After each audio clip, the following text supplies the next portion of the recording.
this computer. Hello, hello. Good afternoon. Hello. This is Mehdi Kachani, and I'm here with Chad Librizzi from Sunny Bliss Plumbing and Air. So we wanted to meet for a few minutes and give you a little bit of information about sewer line repairs. Uh, Chad has been a plumber for multiple generations. I think you're fifth generation, right, Chad? Around there, yeah. And he's seen it all when it comes to sewer repairs. And I wanted to start with one of the common questions we get from customers when we talk about sewer repair. And it is what kind of indications do you see as a homeowner that shows that you may have your sewer line damaged? Damaged sewer lines, a couple things, obviously. Obviously, if you've been cabling a drain many times, if you've had years of backups where you've had to have a plumber come out, that's a huge indicator that you may need a repair, or there may be a break or root intrusion. If you've just bought the house or it's a new to you, the signs are obviously backing up, slow toilets, maybe water coming up in your showers, bathtubs. Those are all signs of a backup. Something's wrong. The only way to really be sure is to get some kind of a scope in there and video inspect it. But the signs are obviously gurgling. If you flush the toilet and you hear a gurgle noise inside of your bathtub, your shower, or a sink, you shouldn't do heavy volumes of water at that point. You should absolutely Mhm. call a plumber for some kind of advice on that. And those are the normal signs. If your house is 30 or plus years older, absolutely a good time to have that inspected at the very minimum. A lot of sewers last 30 to 50 years, depending on the type of material and naturally the quality of the install at the time.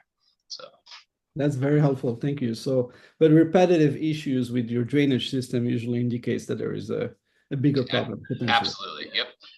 Amazing. Could you comment on the types of materials? I know you can have cast iron or PVC for your drainage. Yep.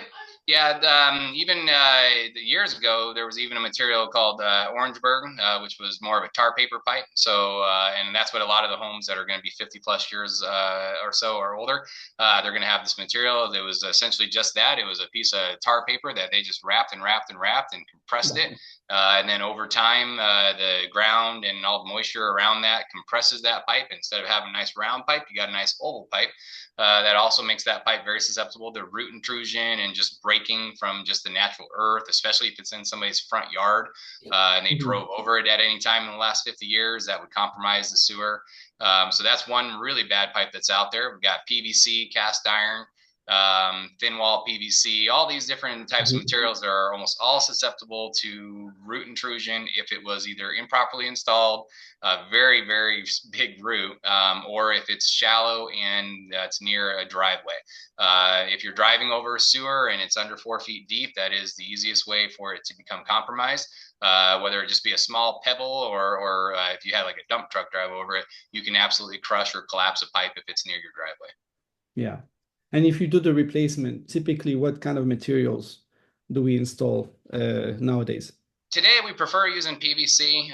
It's a very rigid pipe. It's easy to work with. It works in various applications, and it's really easy to watertight it. So between the primer and glue joint that goes together, pretty much fuses that pipe, and it makes it a lot harder for it to have a root intrusion. It's also because of its rigidity, it holds up pretty good against outside elements as far as driving over it or just a heavy walk area if it's a shallow pipe. Excellent, excellent. So once you identified that there is an issue with the sewer line, one of the first things that comes up during the conversation is price. Can you give us an idea? I know that every situation is different. There's no Mm-hmm. question about it, based on access, materials. Could you give Yeah, us an idea of how you go about pricing these sure. sewer line replacements? Absolutely. So safety is obviously our number one priority here at Sunny Bliss. So depth of the sewer is going to be a huge factor in the cost of that.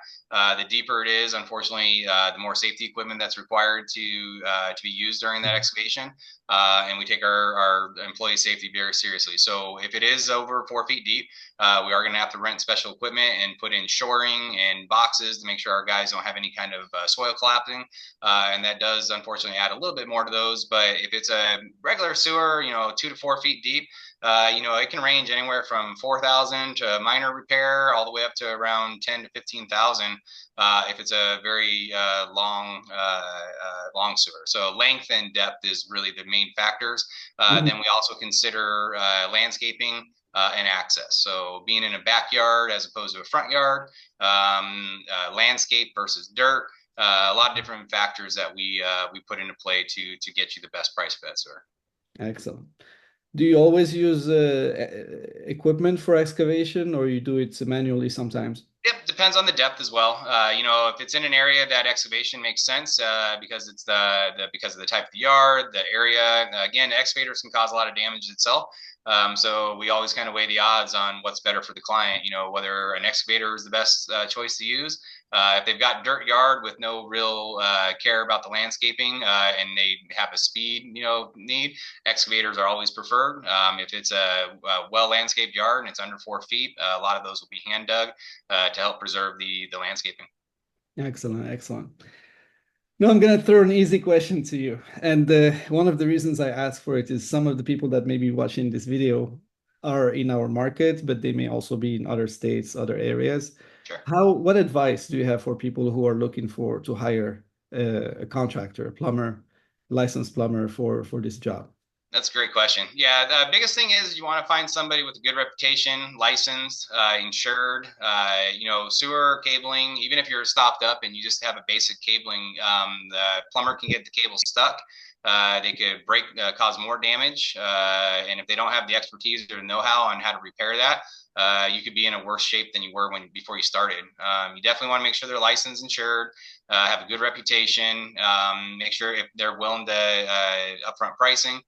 References if needed. All those things should be available to you. And if that plumber doesn't want to provide any of those things to you, I'd look for another company.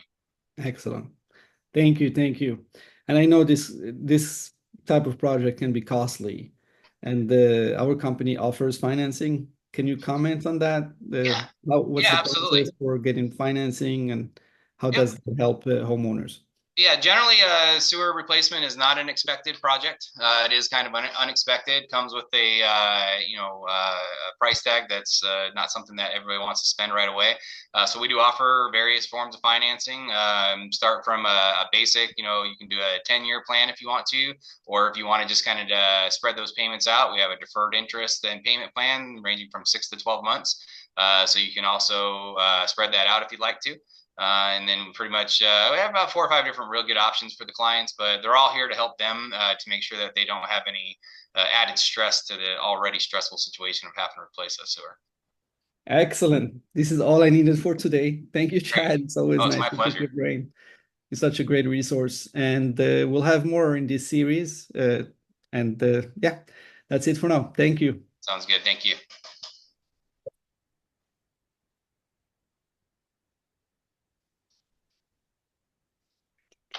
Oh, here we go. We're gonna cut it off.